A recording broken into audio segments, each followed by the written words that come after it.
Hello বন্ধুরা, আজ আমি বানিয়ে নিচ্ছি মটন বিরিয়ানি।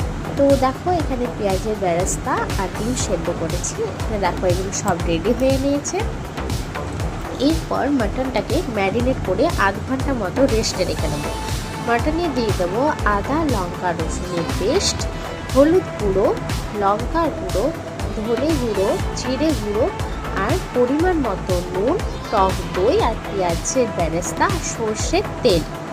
এরপর মাটনটাকে ভালো করে মেখে নেব। ওপর থেকে একটু ধনেপাতা কুচিও দিয়ে নিয়েছি।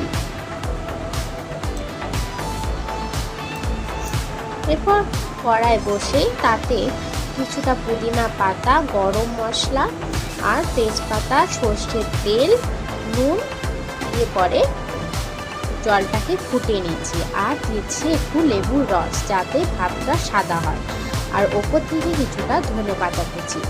এরপর ভিজিয়ে রাখা চালটা দিয়ে নিয়েছি। এটা আমি 80% মতো সেদ্ধ করে নেব। দেখো, আমার চালটাও সেদ্ধ হয়ে এসেছে। এরপর যে মাটনটা আমি ম্যারিনেট করে রেখেছিলাম সেটা আমি কুকারে দিয়ে 3টে সিটি মেরে নেব।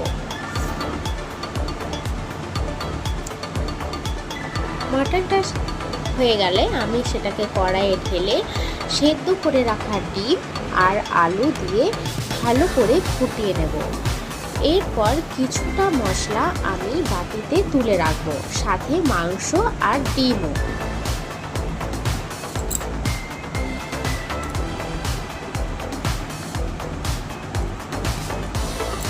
দিয়ে দেবো গোলাপ জল, কেওড়া জল।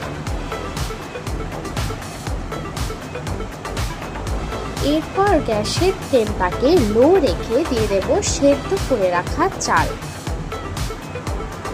প্রথম লেয়ার আমি বানিয়ে নিলাম।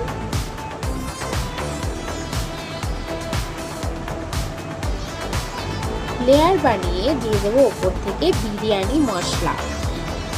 এরপর দেব কিছু আলু, ডিম, মাংস আর তুলে রাখা তেল।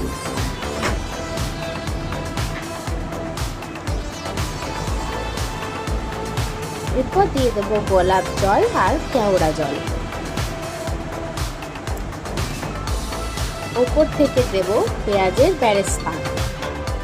এরপর আমি আরেকটা লেয়ার বানিয়ে নিয়েছি ঠিক একইভাবে। এখানে একটাই শুধু এক্সট্রা দেব, সেটা হলো ঘি